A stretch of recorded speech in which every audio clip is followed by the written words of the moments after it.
Loving, loving Sai Ram, Dr. Geetha Kamath. The Sri Satya Sai Global Council Trinidad and Tobago lovingly welcomes you to the series Awake, Unite and Inspire.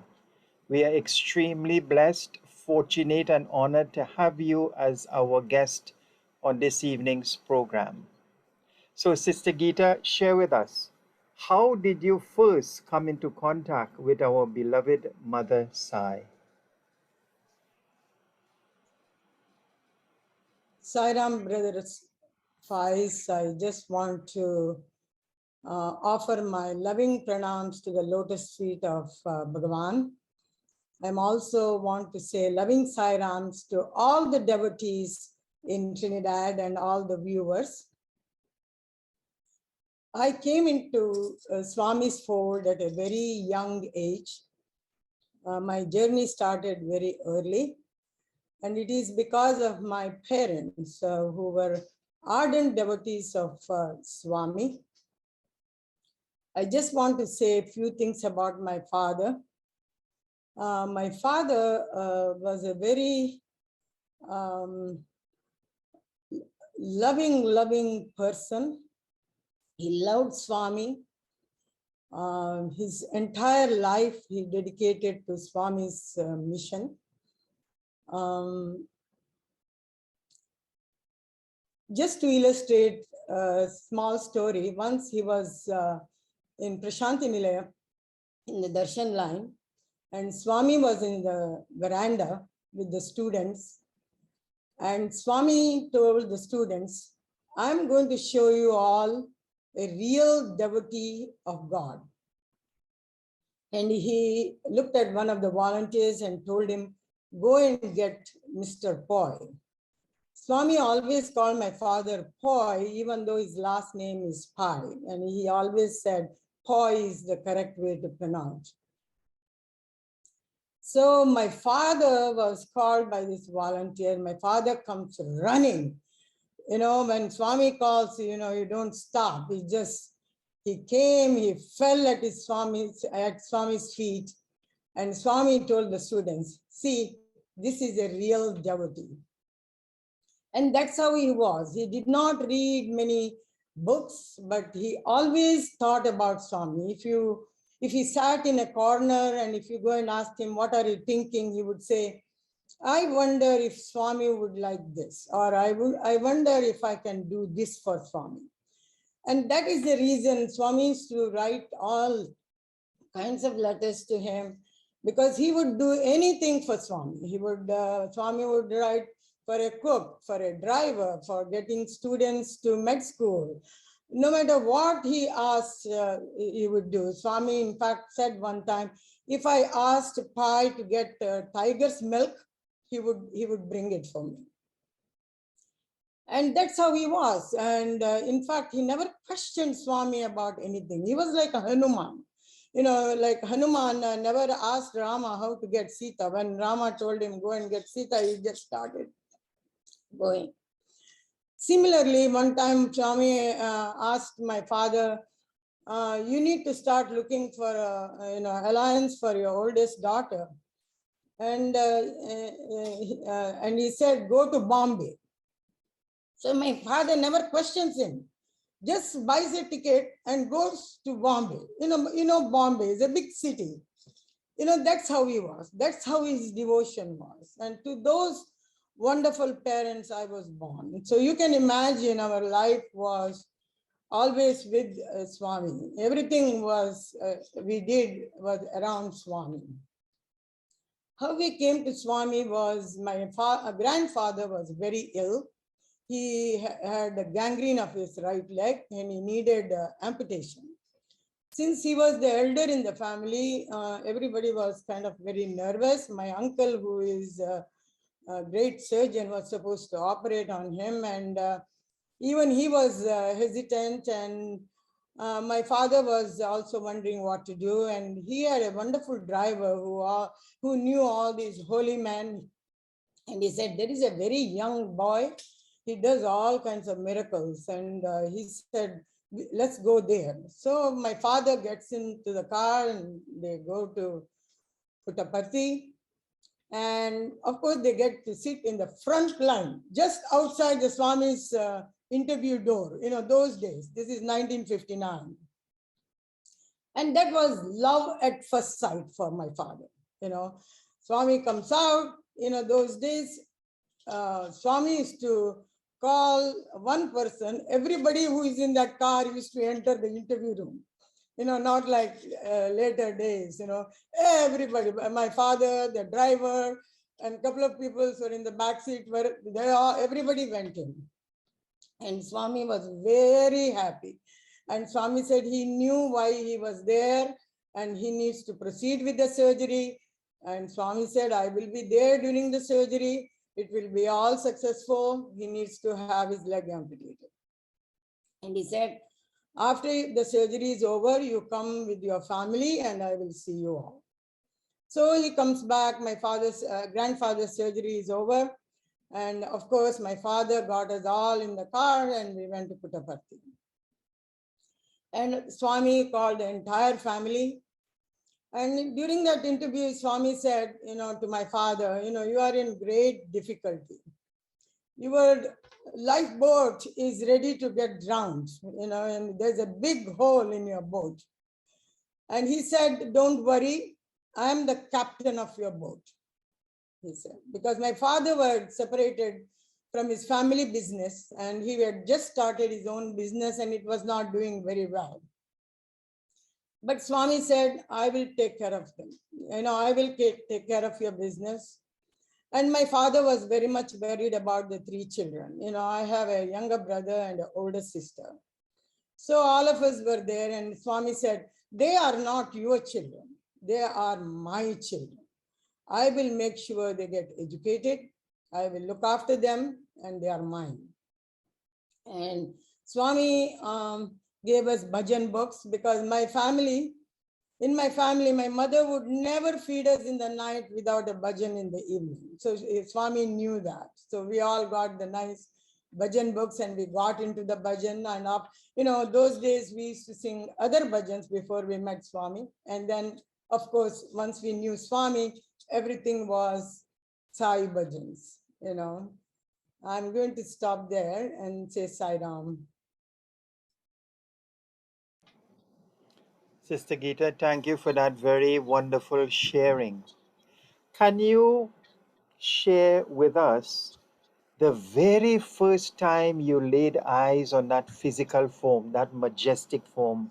What was the feeling like? See, I was only 9 years old. I went when I went there. I should say, he was kidding with us. He was loving. He was patting our backs, and he was a loving father to us. And everything he said, it happened. For example, I was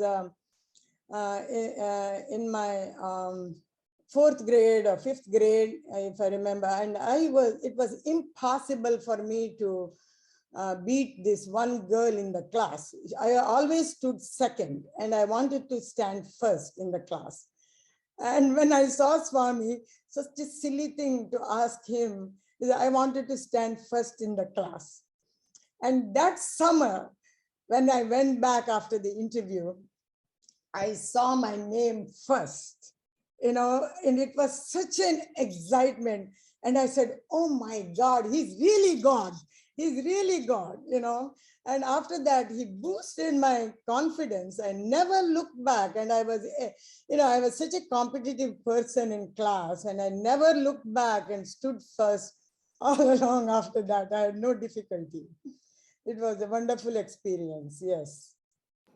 So, Sister Geetha, how blessed and how fortunate you are that generations before you were believers in Bhagwan, your family. So, literally, you were born into the Sai fold. What a divine blessing. And I know that you've had so many beautiful, glorifying moments at his lotus feet. But share with us 2 of the most memorable experiences you've had with Mother Sai.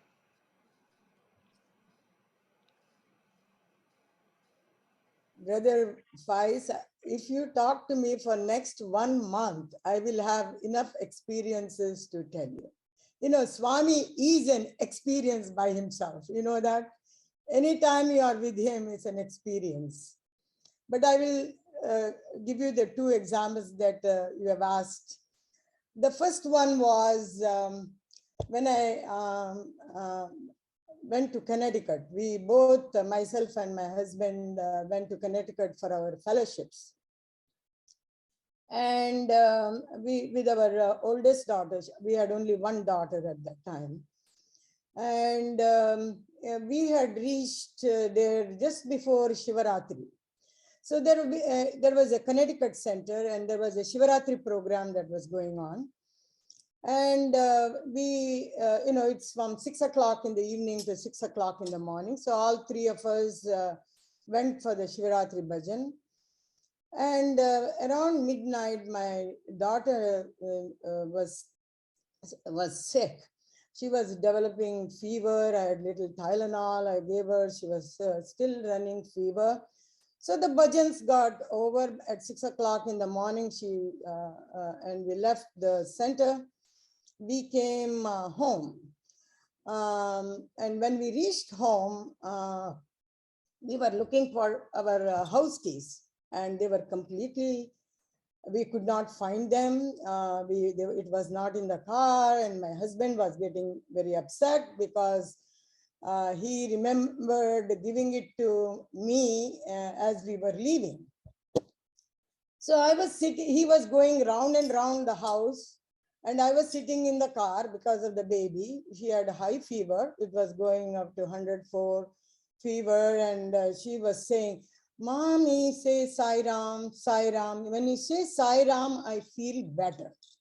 So I kept saying Sai Ram, Sai Ram. And then suddenly it occurred to me, I got out of the car and I kicked the snow because there were 2 feet of snow around the house. So I kicked with my one right foot, and there was the key that I dropped the night before. I was literally shocked because my husband was getting as usual upset because we were all in this cold weather with the baby having such high fever, and we could not get into the house. That was our first experience, and my husband was not a devotee of Swami when we got married, and he himself was very shocked to see the Sai Ram effect that morning. And the second experience was again in Connecticut. One thing Swami was very particular always is that I don't argue with my husband. He said, you must have harmony in the house. You should not argue. So I used to tell Swami, Swami, is just a healthy argument. And then Swami would say, there is no argument that is healthy. Arguments are arguments. So, you come to from work thinking that you are the only one who is tired. Just remember, he is also tired. So when you come home, he would tell me what I should do when I came home. I should make a cup of tea and sit on the couch and sip my tea and calm myself down. And then I should get up and start cooking the evening meal. And this is how Swami used to tell me everything that happened in US like a book. It was no escaping his eyes. So it so happened in Connecticut, one morning I was going to work and my gas tank was empty. And that month, the gas prices went up from 50 cents suddenly to 90 cents. And, we were just residents at that time. Money was short. So my husband said, no, don't be silly. When you find the first gas station, you fill the tank. Because my daughter was in the car too. So I was driving and I said, oh my God, this gas station is 90 cents. And there is a gas station on my way back, which is still not 90 cents. And I'll fill my tank on my way back. So I went to work and picked up my daughter in the evening and was driving back. and the temperature was in the minus 20s. It was very, very cold. And my car stopped in the major highway, four road crossings. It was so bad. I jammed the entire traffic by my car when my car stopped. And not knowing what to do, I'm very new at that time to this country. So I took my daughter out. I covered her with the only blanket I had and I carried her because it was so cold. I carried her and I was walking and I couldn't find any stores or anything. So the first store I got, I walked in and I did not know what it was. It was a bar. And all the men inside were sitting and drinking, and they started looking at me if I am a crazy woman with a little baby inside a bar. So I got a little startled, and then I quickly knew that it was a bar. I slowly walked out, but at least it warmed us up, both of us, and then I started walking again, and luckily I found the first grocery store.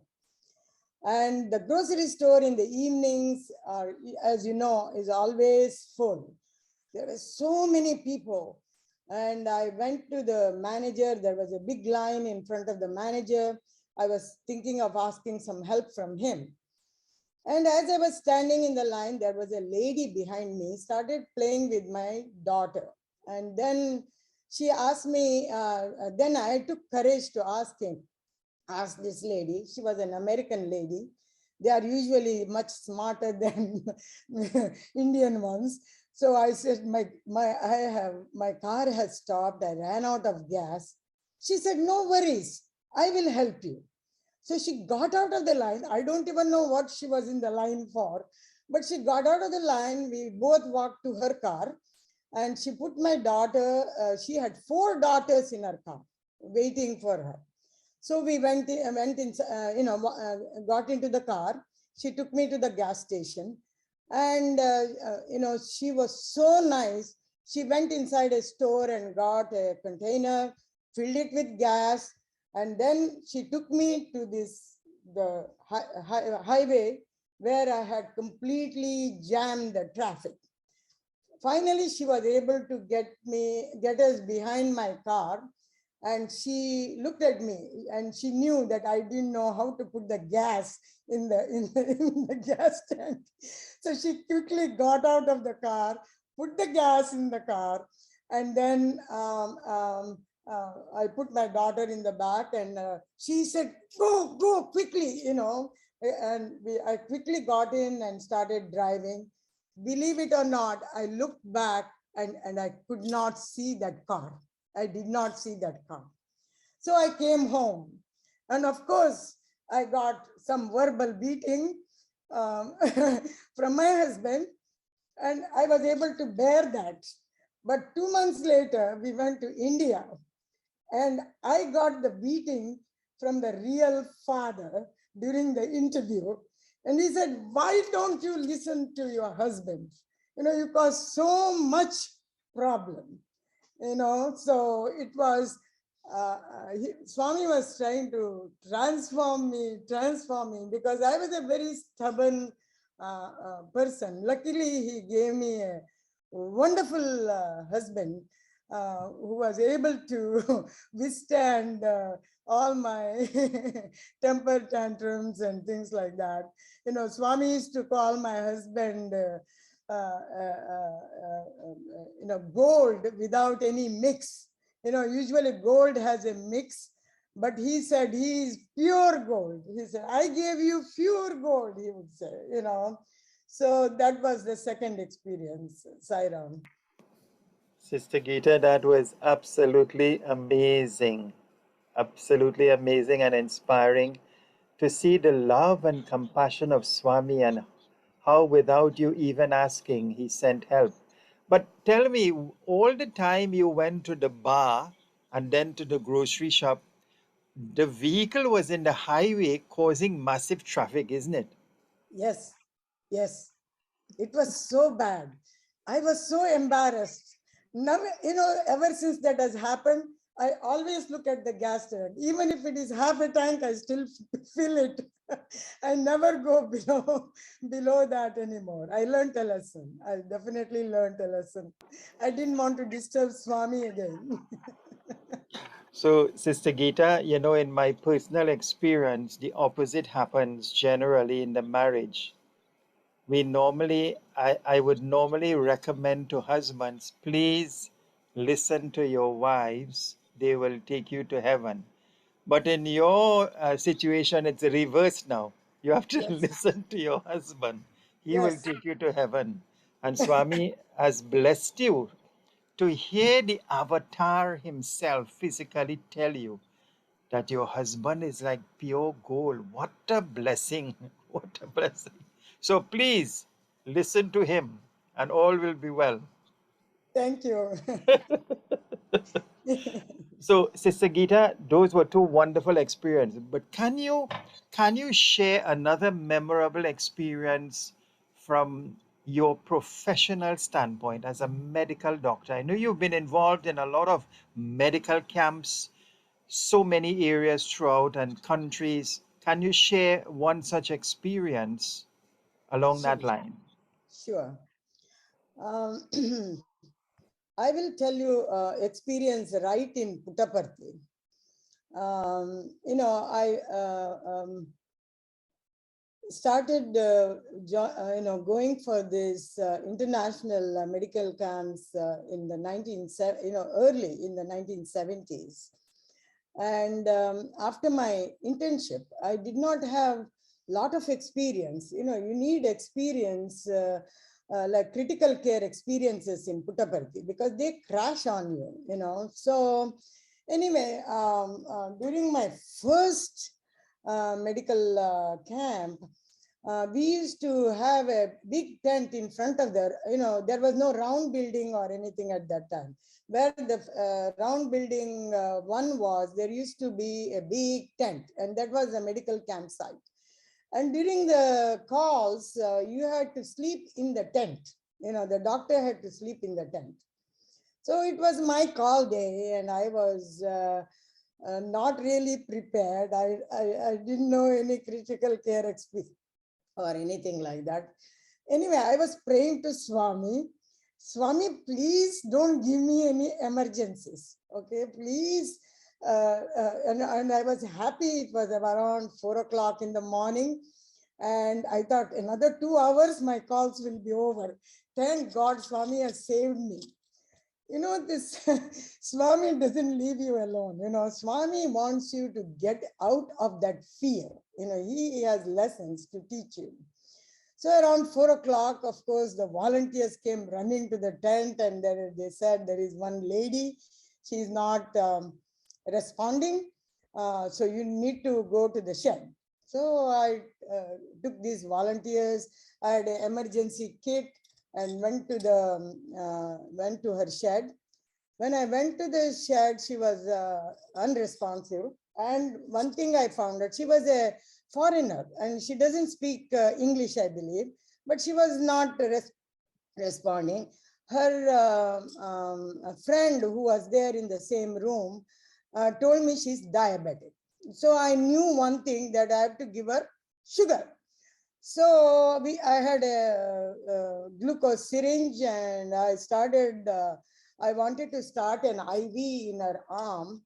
And this girl, I think she has had so many IVs in the past. She has no veins whatsoever. I tried several times, and after about couple of minutes, I looked up, and believe it or not, the person who was in the room was Goldstein. Dr. Goldstein came in. He was somewhere a few blocks away. He heard about the emergency and he came.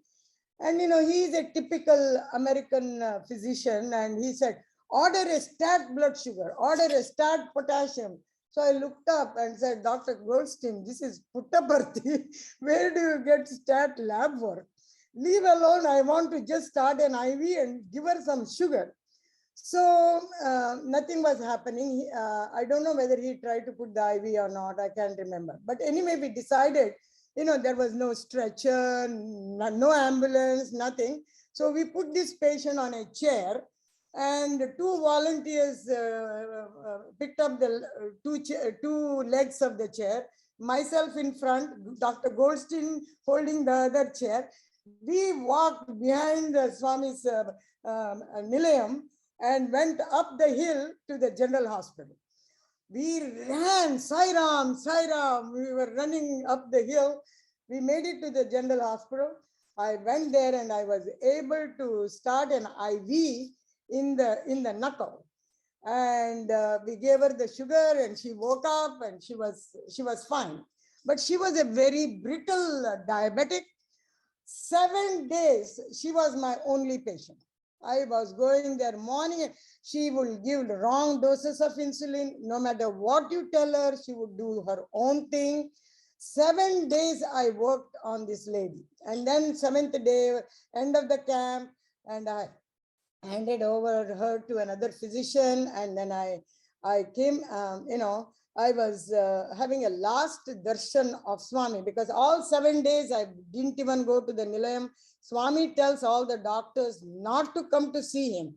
Patients are your Swami, patients are your God. Those are the people you have to take care of. So I did not go to the Nilayam. So the last day, before about 4 hours before my flight, I sat in the lines. Swami would not even look at me.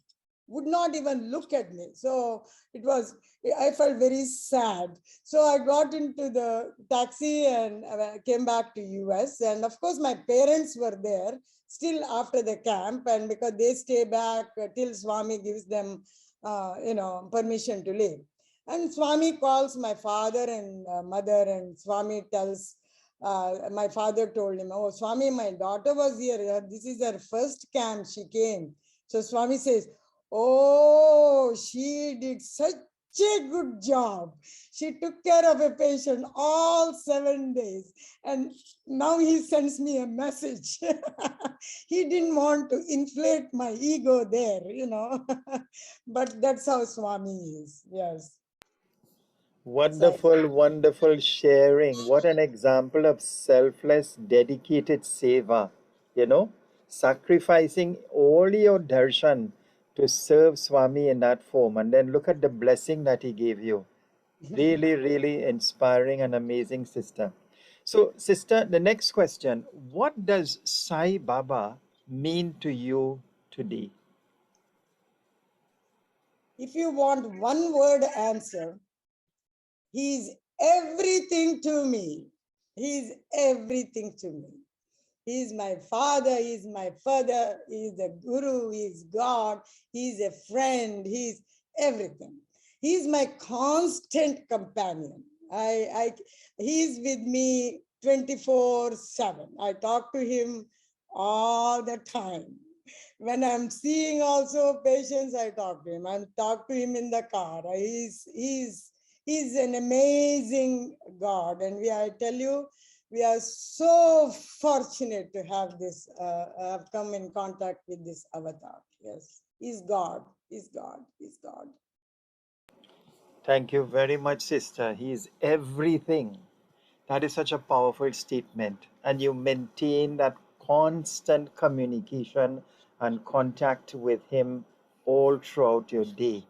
So you're keeping Swami very close to you all the time. Very, very beautiful. So, how has practicing his teachings over the years continued to impact and to transform your life? See, in the first part of my life, when we were going to Parthi, almost like 3-4 times a year. My father would probably go there 8 times a year. But because of the school and things like that, he would take us during different festivals, holidays.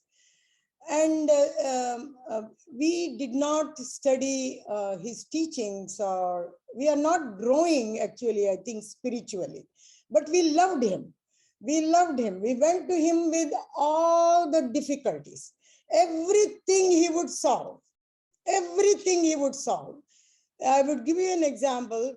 My father's business partner was very, very difficult to work with. And my father actually stopped going to the office because it was a constant fight. And he didn't even want to go to the office. And so we went to Parthi. And Swami called us, and then he said, what is happening in your office? And so my father said, it's impossible to sit in the office.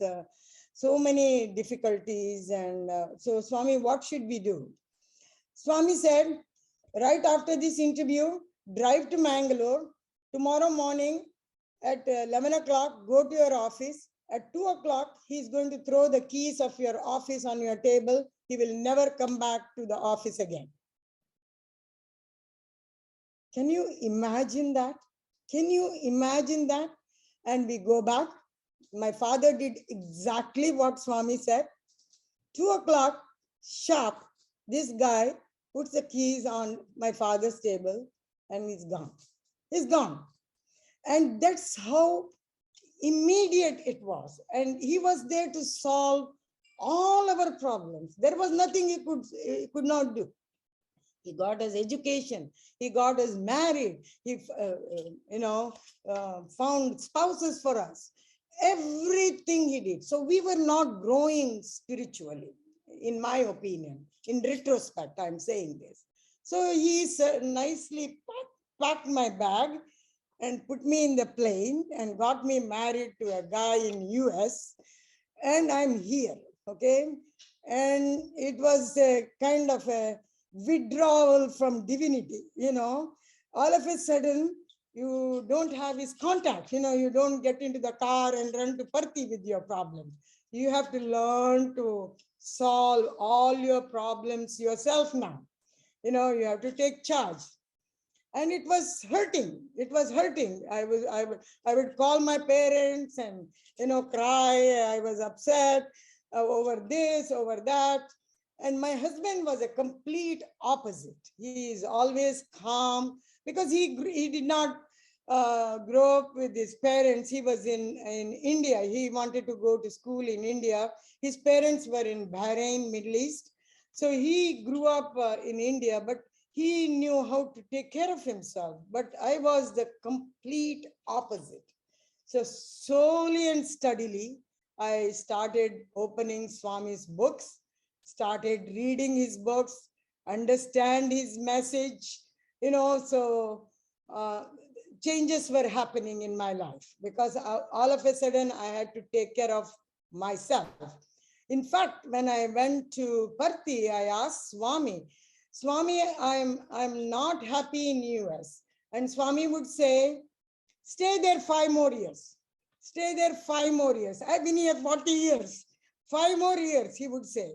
And then he would say, if a mother has 2 children, okay, that she always thinks about the child that is abroad, away from the mother. I am thinking of you all the time. You know how Swami is. He knows how to comfort you. He is such a beautiful mother. And he would make you feel so good when you leave the interview room, and then you come back and you are back in the same mess, So anyway, I personally feel that transformed me because we were not spiritually growing in India because he was an easy access. There was such a love affair between our family and him. Nothing was changing. So this one brought such a change in my life, coming here, learning from my husband how to handle difficulties, how to handle problems. And we had a wonderful center initially in New Jersey and subsequently in Connecticut. Very supportive devotees. I got to know a lot of Sai devotees and I learned slowly but steadily. I hope I have transformed. I hope I'm a better person. You can check that with my husband after this interview, if I'm a better person now. So yeah, that's. I think we have changed with his teachings. Sai Ram. Thank you very much, Sister Geeta. That was simply amazing. That transformation, that day to day, and we are all works in progress. But the kind of contact that you've had with Swami, that intimate relationship, is so beautiful. It is something to treasure, you know. Very, very lucky, very fortunate to have God Himself guide every aspect of your life. But I want to go back to your husband. Swami has said he is of the purest gold. So share with us, because this is a very unique relationship. As I said before, normally the wife is the one who transforms the husband when he deviates, pulls him back on the path. But here, Swami has sent you a husband who has been that calming, steady, stabilizing force in your life. What impact has your husband had on your life, in your marriage, and in your day to day life? Just to go back a little bit as to about our marriage itself was very interesting. You know,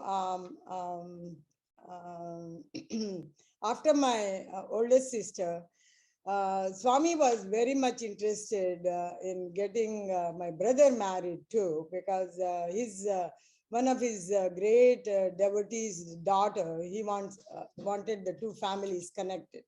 So my father would say, Swami, I have a second daughter. She needs to get married first. So Swami said, okay, go ahead and bring a few horoscopes, and I'm going to be in Anandpur. Anandpur College was being constructed at that time. He said, bring the few horoscopes and come there, and I'll pick one.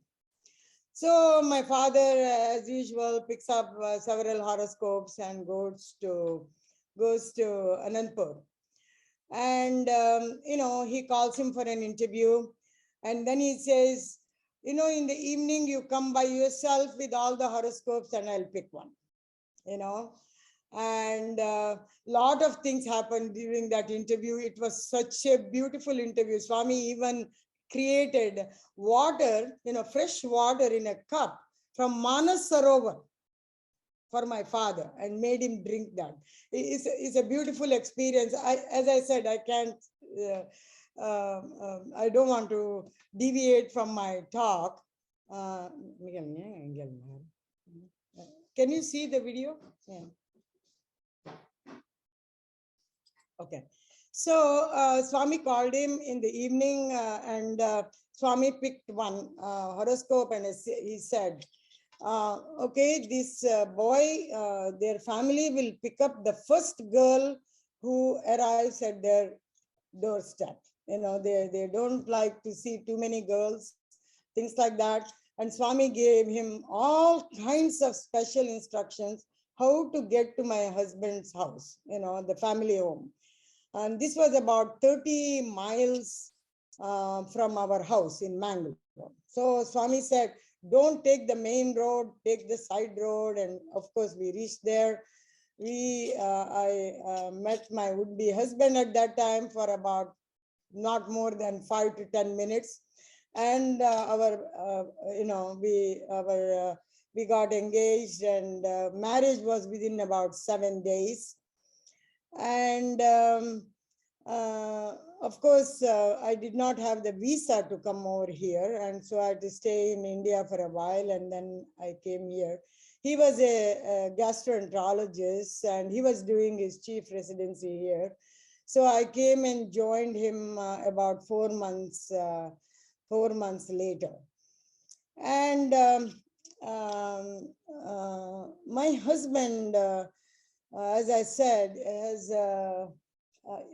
did not know about Swami at all. Did not know about Swami at all. The biggest person who had a lot of influence on him is Mr. Cleggan in Connecticut Center. He's a very old devotee of Swami. And he would go to Cleggan's house for study circle. Cleggans used to have a study circle every Saturday, and he would go and he would enjoy. And that's how Swami arranged that he fell in love with Cleggan's study circle. And my husband is not into miracles. He is into study. He is into practicing the teachings. He was very intense about reading a Swami's message and practicing it in day-to-day life. And he would practice it to the T. You know, it was so intense. Swami told me that he is a better devotee than me. He said, you have converted him so much, he's a better devotee than you. And during that interview was my mother. And my mother said, Swami, I just want to thank you so much for giving this wonderful son-in-law who is like gold. This is how the conversation actually started. And Swami, who was sitting back in the chair, comes forward to the edge of the chair, very close to my mother, and he says, it is not just gold. There is no mix. It is pure gold. And that made my mother even more happy. And yes, he's a wonderful, wonderful person. He's my sounding board during all my camps or anything. He helps me 24/7. We do everything together. We do all the Sai services together. So even to the audience that they say, if you do marry a non-devotee person, there is a chance that you can convert that guy or that person into Sai devotee. And it is true that if it is teachings alone, he is at a higher level than I do. Yes. Sister Geetha, that is amazing. But where is he now? Can he join us briefly? Is he close by? Yes, he's sitting right in front of me, listening to So your please interview. Yeah. Come over. let him just join us for a few minutes. I have one or two questions for him. Very, very spontaneous. Okay. You sit together.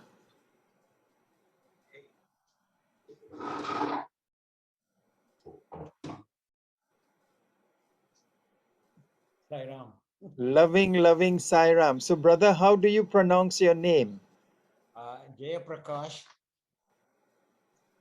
Kamath. Yeah, Jaya Prakash. For short, they call him Jay. Yeah, Jay. Sister Geetha, I'm not seeing you in the video. You need to come a little closer. Okay. Right. So, right. So, Brother Prakash, so many wonderful things have been said about you by God Himself. That you are the purest of gold and not mixed or tainted in any way. And then Bhagwan has actually told Sister Geetha that you are a better devotee than her. So please, how do you feel about the statement Swami has made about you? And how have you related to Bhagwan and practiced his teachings as Sister Geetha has said? Please share a little bit with us. Yeah. Okay. Well, I'll go back a little bit because when I was young and living with my parents in Bahrain, the school year had ended, and I was still hitting inside in the home and getting bored. So I came to India to stay in our uncle's oldest uncle and my grandmother were in Karkala, and I came and studied there. And so I was seeing the situation there. I think I was very careful in observing the things, and there was some injustice going on in the society in terms of poor people eating out of leaves left after eating in the temple, and not entering into the temple. And I was thinking with my uncle one day. I was going for a walk, and I looked up on the mountainside and up in the sky, and I said, "Is there really a God? Why is there is so much unfairness and wrong things happening in the world?" So that is my kind of, at about 13 or 14 years of age, I was asking that question to myself. And then I was also been in the teachings of Ramakrishna Paramahans and Vivekananda by my older sister, who is a daughter of my great uncle. So I had I had a spiritual background in terms of wanting to search for a meaning for life. So when I got married to my wife and I got into touch with Swami's teaching, they really made a big impact. Swami said, love all and serve all. He said, start the day with love, fill the day with love, spend the day with love, end the day with love. He said, bear all and do nothing. So those are all great Vedas in few sentences. But what is most impactful is that we are talking about doing meditation, talking about doing a lot of spiritual thing. He said, put a ceiling on desire and minimize your desires. So that I kind of took inside and I was contemplating on that. When the mind is distracted by all these desires, an attachment to the body and mind, and the mind is full of looking for appreciation from other people, God becomes secondary. So the real spiritual journey for me is to clean my mind of every attachment to the world. And so I resolved several years early, about 10, 15 years ago, that I want to kill my own ego. So if anybody were to make fun of me or pull me down, I would join them in that process because that's not me. And I would not get upset. So I set my mind to cleaning my mind and not focusing on any errors in others. Of course, it's not easy. It's not easy, but by reading Swami's Premavayini, where he said, your spiritual journey starts when you find your own faults and get rid of them. So by minimizing the desires, I'm not successful. I'm not going to play that I'm successful, but I've cleared my mind enough to have an inner peace that gives me patience and not jump to conclusions and get angry and upset with people. I kind of learn to absorb and contemplate before acting on things. And that has helped me a lot. Saira. That is so beautifully said, brother. So much spiritual guidance and lessons that you've learned. Very wonderful to chat with you along that line. But I want to continue with the marriage relationship. Sister Geetha has said that you have been the stabilizing force in her life. From your perspective, how have you used marriage to become spiritually closer to God? Well, one thing is I'm completely amazed at my wife. I mean, the amount of energy she has and the dedication and determination and the love for Swami. Hats off to her. She's really an inspiration to me also. I think we make a good team. There are a lot of strengths she has, and I have certain area strengths, and I have my weaknesses too. So we complement one another in that respect. So when our journey is the same, and we are moving towards the same God, and it has become more important to understand what He is trying to tell us. I mean, it is time now for us to make the world a better place. All the children of Swami, the 7.9 billion people on the face of the earth, who are all suffering, and that this journey of ours now has to go into that phase where we are totally selflessly thinking of making the world a better place. As Swami has written down all the books, all the Vahinis and all the speeches where he has said what he envisions and is going to happen, it is done through us, and we have to dedicate ourselves for that. Sai Ram. Thank you so much, brother. I remember as you were speaking, Swami once said that if WIFE, if you get a good wife, is wisdom invited forever. If you get a bad wife, is worries invited forever. And I see over the years you have been increasing in wisdom. So you have a very good wife.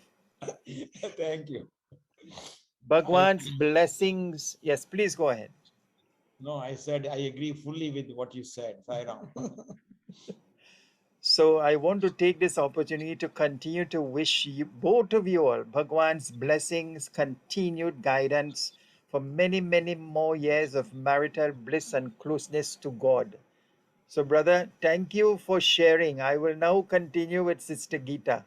Thank you very much, Sai Ram.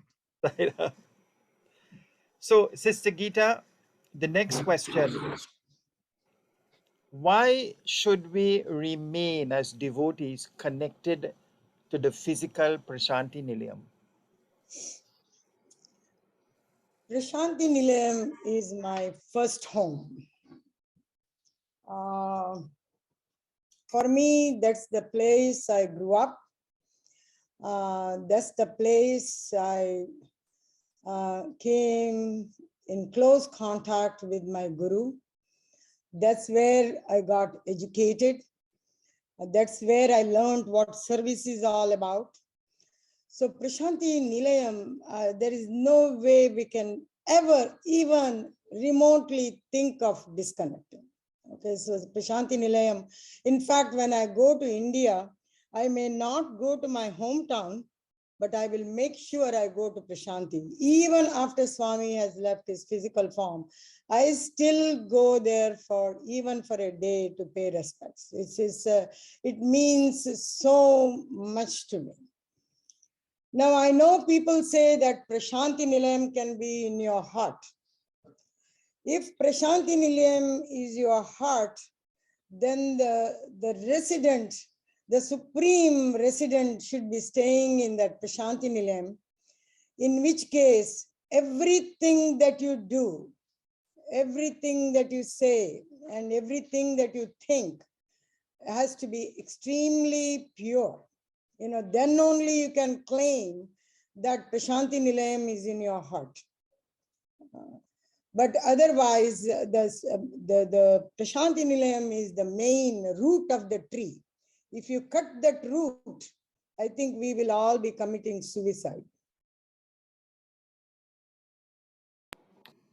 Thank you very, very much, Sister Geetha. Share a little bit of your experience. You've been to Prashanthi Nilayam on a number of occasions with medical camps, with family. When you walk through the gates of Prashanthi Nilayam, how is it different inside to outside?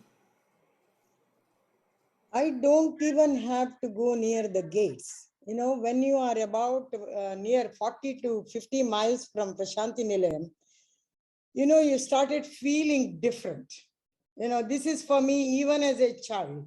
You get a little nervous, as if you are going to, when you were young, you were thinking of seeing a mother or a father. And then I used to see him as a very stern teacher, because I wanted to know what I was going to get when I saw him. After I reach Prashanthi Nilayam, when I see him, is he smiling or is he angry? If he is angry, that means I have done something wrong. He will be avoiding that whole visit, and then I need to straighten out everything in my mind, and you have to redo your clock, and you have to get better. Each time he would improve. I'll tell you a story about my father. My father always went for all the festivals, Shivaratri, Dasara, birthday, and he had to have a permission before he left Prashanthi Nilayam always, because Swami insisted on that. And he's a Caltex dealer, he's a gas dealer. And there was a big Caltex dealership function in Bangalore. And that was in the night after the Shivaratri. And my father had signed up for that because he is the main dealer of that. And he went around, Swami tried to get his attention. He was not able to get that attention at all. And we did not know what to do. And this program was supposed to begin at 8 o'clock, and Prashanthi Nilayam, you have to leave by evening. So finally, father did not know what to do, and we left. And we left to Bangalore, and my father attended the function. And for we felt everything was fine. For 6 months, Swami did not look at us. Swami did not call us. Swami was making us cry every single time. We would go to Parthi or Whitefield. We tried both places. We were in close contact with him, but he would look at this person, that person. He wouldn't have any eye contact with my father, my mother, or ourselves. So it was such a tormenting experience. So finally we decided this time this was summer holidays, and we said we are going to stay in Perth, in Whitefield, no matter what, till Swami talks to us. So we went there and we sat in the line, and Swami came out. And of course, we were all in our heart, we were crying. And Swami was imitating it. As he was walking, he would say, ooh, ooh, ooh. He cried through the whole line. And then he goes to my father, the men's side. He goes to the men's side. My father, of course, is in such a terrible feeling. He falls at Swami's feet. And then Swami tells him in Kannada, go inside. So we all rush into, this was Trai Vrindavan, go into the interview room. And then we all are anxiously waiting for Swami's response. And Swami said, how was the dance? And we were like, what dance Swami was talking about? Nobody knew what was going on. We were all kind of wondering what Swami was talking about. Nobody knew. Anyway, Swami carried out the interview. He was very happy. He blessed us. He created laddu, everything. It was a wonderful interview. And then when we came out of the interview room, my father was we were thinking what all happened after that Shivaratri and how he went to that dealership function. Apparently, there was a dancer there. It was an American company. Is it a European American company? Huh? Yeah.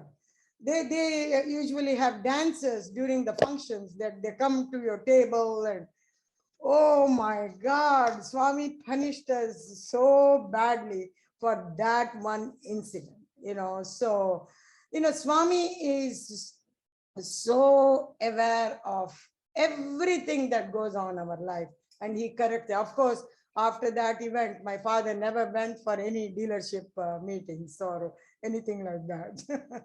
Sairam. Sister Geetha, I know you and your husband, Seva is very, very close to your heart.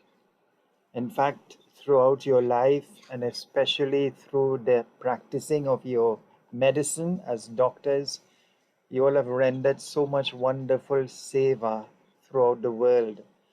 Swami has said, as your husband reiterated a little while ago, hands that help are holier than lips that pray. A pure thought from a pure heart is better than a mantra. You need offer God only two things, pure heart and selfless service. So great is Swami's emphasis on seva that he says, if while you are engaged in japa and meditation and someone comes and knocks at your door, you are to leave that japa and meditation and go and serve that person. The spiritual benefit derived from the seva will be much greater than the hour or two you may have spent in prayer. So his life has been an embodiment of selfless service. So share with us how yourself as a medical practitioner together with your husband, how have you used your profession as doctors to render selfless seva? I just have to tell a small story in the beginning, how I became the doctor in the first place. At age 14, I wanted to become become a doctor. And I was, of course, my family was not very much interested. My father and mother were very opposed to that, but I did apply for the medical seat. And when I was 14 and a half, I was accepted for med school from the Mysore University. And when I got the seat, my parents said, no, you're not going to the medical school. We are going to get you married and, we need to take care of business. So what happened was I told my parents that let us go to Parthi and I will do whatever Swami tells me. If Swami says not to do medicine, that's fine. I will accept that. So we went to Parthi. Swami called for the interview, and sure enough, Swami said, asked us what we were there for, and I said, I've gotten a medical seat, and I want to go and pursue, this career.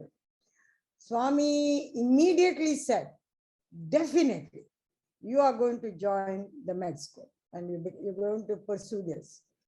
So my parents did not have much to say after that. They did not argue with me, and we came back home, and of course I became a doctor. After I became a doctor and I came to this country, doing service was very, very difficult. In US, there is a lot of legal issues to do medical service. So I used to go to soup kitchen and work in the soup kitchen and, do other things on the weekend. And partly also, I did not want to be a doctor on the weekend. I wanted to do something else, something that I liked. And Swami, during one of the interviews, said, "What are you doing?" He said, "You are a doctor. There are a lot of people to work in the soup kitchen. There are a lot of people to cut the vegetables. There are a lot of people to peel the potatoes. But there are only few doctors, and you are become a doctor, and you have to use your talent to do your service, not a convenience. You have to do what you are good at, what you are taught." So, and I expressed some of the problems to him, and Swami said, "I will be there. I will guide you. Just go back and start looking into doing, medical help in your community." So I came back, and immediately I set up an appointment at the free clinic.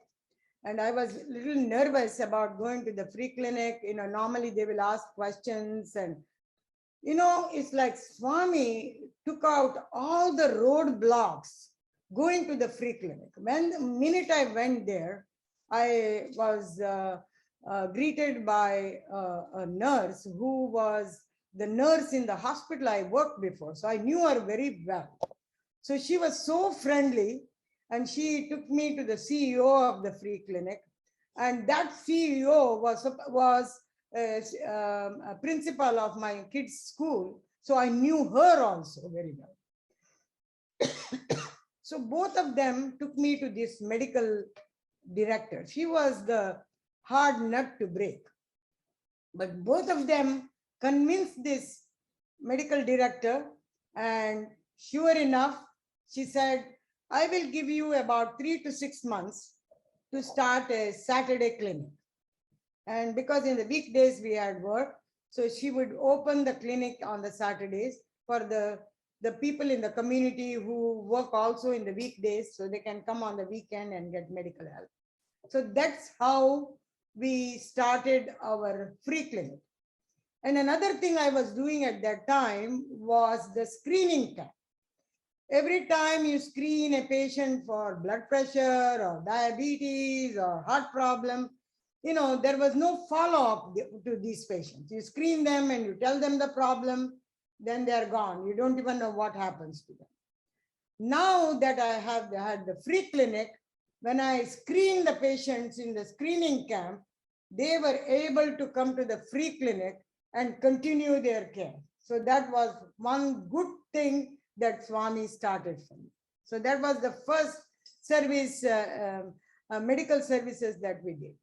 And as we were doing these kind of camps and free clinic work, there was so many problems in the community, because there were, every time we sent a survey at the medical camp, they would ask for dental help, the podiatry help, the eye help, because everything else is covered by insurance. These three are usually not covered by insurance.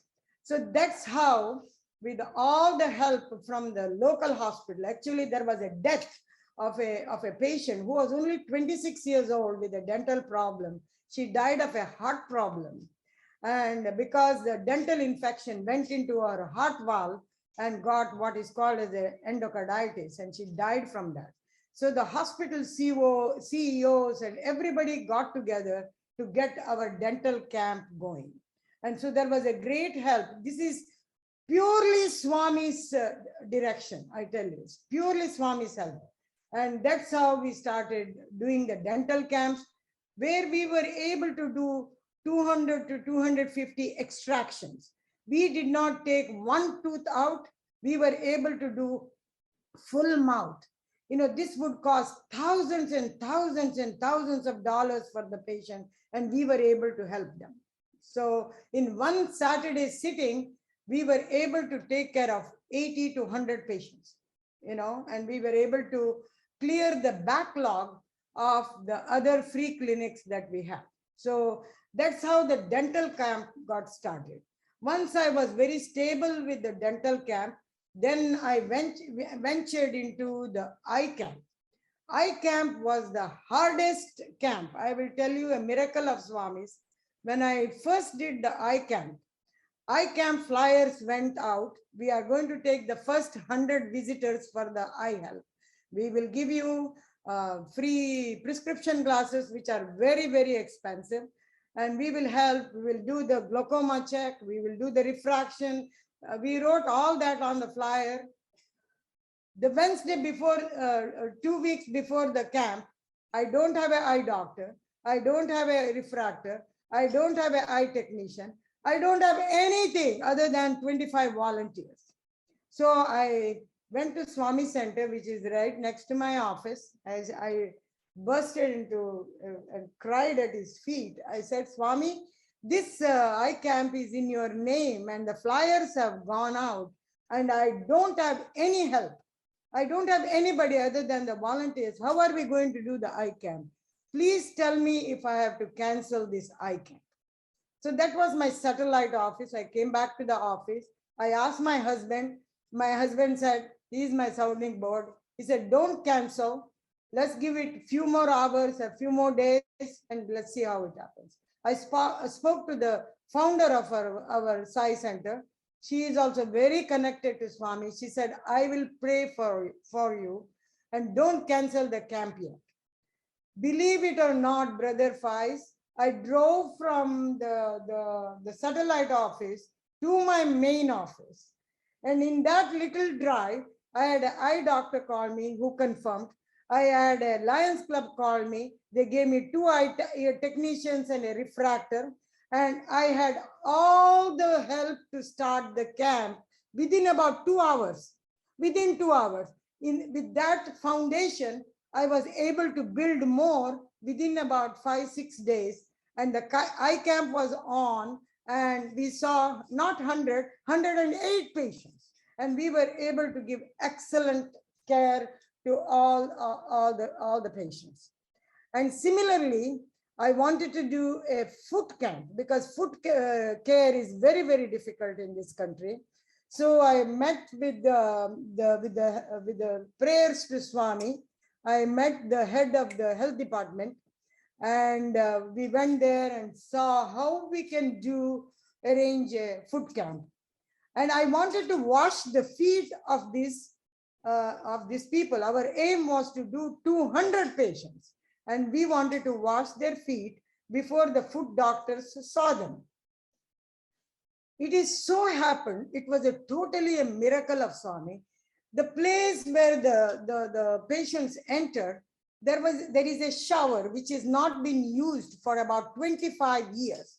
It is a toxic agent cleaning shower. In case there is a breakout of toxic agents in town, they can be taken there for shower. But apparently it was never used, but it was there. The shower, the plumbing, everything was there. It was old. But the head of the health department said, I will change everything for you. I will do fresh fitting for you, and we will have warm water to clean the feet. Believe it or not, the first camp took place. We saw about 200 to 215 patients, and this cleaning the feet was loved by all the volunteers, and everybody was competing for the washing the feet. We had a nice shower. We put the soap on their feet. We wiped their feet and then put a fresh socks, and then they would go to the foot doctor. And luckily for foot doctors, we used to have 10 wonderful podiatrists who would sign up every single time without any problem. And we would work really hard, and they would educate the patients how to take care of their feet. Many were diabetics. They were given literature, and then we all gave them a new shoe and a nice lunch. And they loved the new shoes. And it was so interesting that we used to make sure they liked the color of the shoe, the size of the shoe. In fact, if they did not get any right shoes, I used to tell them, take down their name, phone number, and we will buy the new shoe and deliver it to their house or wherever they were. Most of them were homeless, so we could go and take it to the different shelters and we could deliver those shoes. But we took care of them just like Swami's teaching. And one thing that was so important to us was these camps were used actually to practice Swami's teachings. Our aim was to make every person came there felt very, very important. And it was such a wonderful experience during those food camps. And unfortunately, I have not been able to do any of the camps in the last 2 years, and hopefully we can get back on schedule when the pandemic is clears. We may be able to get back on this. So Swami has been a real inspiration.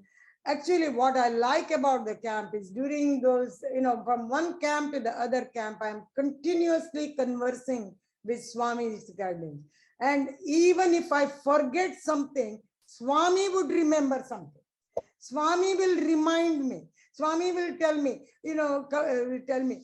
call the maintenance department at the health department because we need to have the air conditioning on the Saturday when we are simple things like that. Swami would remind me of that. I will tell you 2 more miracles of the dental department area. I had come from Parthi and we were really tired of the international medical camp. It was a busy camp. We had seen about 7,000 to 8,000 patients in Parthi. We came back and the next week was a dental camp. And when I came for the dental camp, in the morning of the camp, I walk into the dental department. Everything was broken. The dental chair was going up, which was not coming down. Went to another room, the main light bulb for the dental work was gone. And when we went to the third room, the water system was gone. So all the kinds of problems. And the dentist was said, we have only 3 rooms and we have 80 patients who have signed up and we have to finish by 3 o'clock in the afternoon. We have to get out of the health department. So I went to nearest restroom and I said loudly, Sai Gayatri, and I said, Swami, I want you now and now. Please help me because nothing is working this morning. And I prayed to him and I come out of the room, went to the dental department. The chair is down, the bulb is fixed, the water system is fixed, and the camp went very well. We finished all the patients in time. And that was the Swami's grace. And one last one I will tell you is when we usually go for the dental camp. All the camps we go the night before, evening before to set up, the chairs, the lot of things to be done the day before. So I went to the health department to set it up. So as I'm walking in, the main department head of the dental area came and said, you cannot have dental camp tomorrow because the main water system where I think, when they clean the teeth, they clean with the water, that goes to almost like a dishwasher like thing. That equipment is broken. And as a result, there is water is not going out, and it is there is flooding in the dental area, and you cannot use the room. You cannot have a dental camp. I said, First of all, that is not possible because we have about 100 people signed up tomorrow. There is impossible to make 100 phone calls in one night telling them not to come.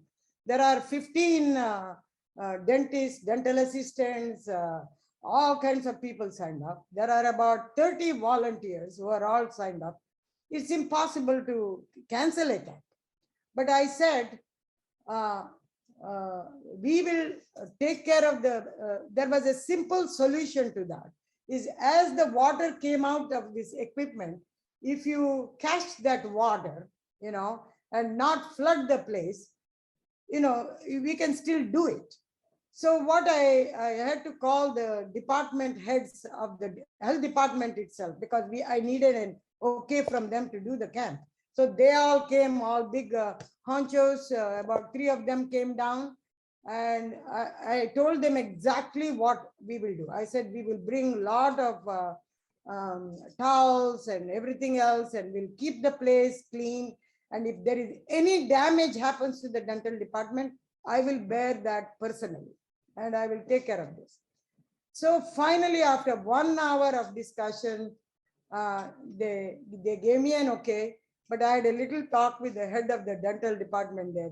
Listen, my camps are run by a very God himself. Nothing is going to go wrong. So don't worry, everything will be fine. So we went home, and of course I prayed to Swami all night. And next day we went there. The whole camp happened. Not even a drop of water came out of that place that the water was supposed to come out. We had so many rags and towels and blankets and everything else, but nothing ever happened. 80 patients were out of 80 came out of the 100. We took care of all the patients, and everything went very, very well. And come Monday, the thing started flooding again. So the lady of the dental department was calling me, can you talk to your God and make sure this will not flood again today, because we cannot find a person to fix this. And I said, we had a good laugh about it. But, but that's Swami. That is Swami. He always comes to our rescue. So this camp is learning process, developing faith in him, the understanding his teaching, understanding what service is all about. And for me, service is my life. I've not read many of the books, but I read always a service quote of Swami's, and it is so very inspiring to read any of Swami's quotes, whether it is service or anything. I'm saying this to the viewers mainly. If you have any question, try to practice that teaching, okay? Whatever the service quote is. Example, one of the service quotes said that if you really want to help somebody and you are looking for help, if you call on me, I will be there instantaneously to help you. Okay, young people can check on this quote and see if Swami is telling the truth or not. You can test Swami. If you are a sincere seeker, you can test him. There's nothing wrong, because Swami is very happy about that. So Swami, and I've done this many, many, many times, and it has, he has come through for me every single time. And I thank him dearly, dearly, dearly for giving all these service opportunities. Yes, Sai Ram. Sister Geetha, that was absolutely amazing, inspiring, and divine. What wonderful seva at his divine lotus feet, and washing the feet of the patients reminds me of the Bible, where Jesus washed the feet of his disciples. And what is amazing in all of this is the constant guidance and communication that Swami was giving to you to ensure that everything is taking place. And it reminds me of his saying that once the intention is pure and love is present, he said, I will send all the resources. And those are such wonderful examples of that that sincere yearning and longing to do the seva, Swami himself, God himself will send everything that you need. And look, just overnight, dental chairs working, lights working, everything working. Amazing. It's really, really beautiful. And what I love throughout all your experiences is that intimate contact with Swami, even in what we may call the finer details, things that might appear ordinary. Swami was giving you the guidance. So blessed are you and the family in that regard. So wonderful, wonderful sharing, Sister Geetha. And finally, my $1 trillion question, as many of my guests claim it to be, from your experience of understanding and putting into practice Swami's teachings and offering selfless service, what can you share to others out there who whose intention is to make the world a better place? What can they do? First, they have to have faith in Swami, that he is God and he is going to help us. Okay, that is the first step. Second step is you have to develop this yearning. You have to develop this love for service, and you have to experience. You experience God during this service. In fact, I have to tell you, one of the young adult, after washing the feet of this patient, she came and said, I wish this is my last breath. I feel I am in so much bliss. I don't feel like coming back. And it was so beautiful. So you have to experience that.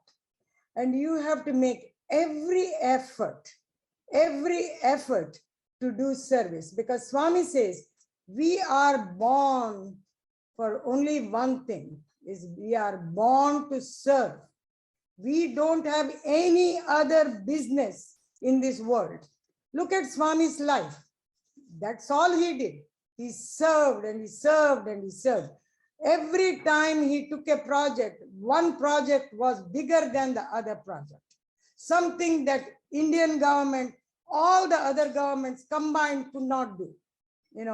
And we have to have faith that he's going to back us up and he's going to be there. I can give you hundreds and hundreds of experiences. These are only the few I gave you. I have so much faith in Swami helping us, and I want to impart this to the people. Read his teachings. Satya Sai organization, selfless service, is different than any service that is done by any other organization. It gives you a truly new meaning to service, because you are serving not the other person, you are serving yourself. And that is the most important thing we have to remember that. When you are serving, that's why when you are serving, you are giving everything that is first class, because you want the other person to get everything that you get. And that's why very important in one of Swami's teaching is, don't give them anything second hand. Don't give them anything used. The hospitals that Swami runs, there is no used drugs. There is no second hand equipment.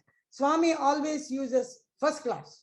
Everything he does first class. And that is very, very important when we do service. And Swami is there with us. I can assure that. Sister Geetha Kamath, the Sri Satya Sai Global Council, wishes to express gratitude and appreciation to you and your husband for taking the time to share your personal journey at the lotus feet of Bhagwan Sri Satya Sai Baba. May Bhagwan Sri Satya Sai Baba continue to bless and guide you, and may you continue to be a loving instrument in his divine mission. Jai Sai Ram. Thank you, Brother Faiz, for giving this wonderful opportunity. I know this couldn't have happened without Swami's grace. I am so happy that you are able to do this. You are a loving instrument yourself. You are spreading his teachings. You are spreading faith, and especially in this very difficult time for the organization. But I'm sure we will come out of this and we will be all united. All will be happy. We will all be in very, very close to Swami and the best instrument we can be. Samasta loka sukhino bhavantu.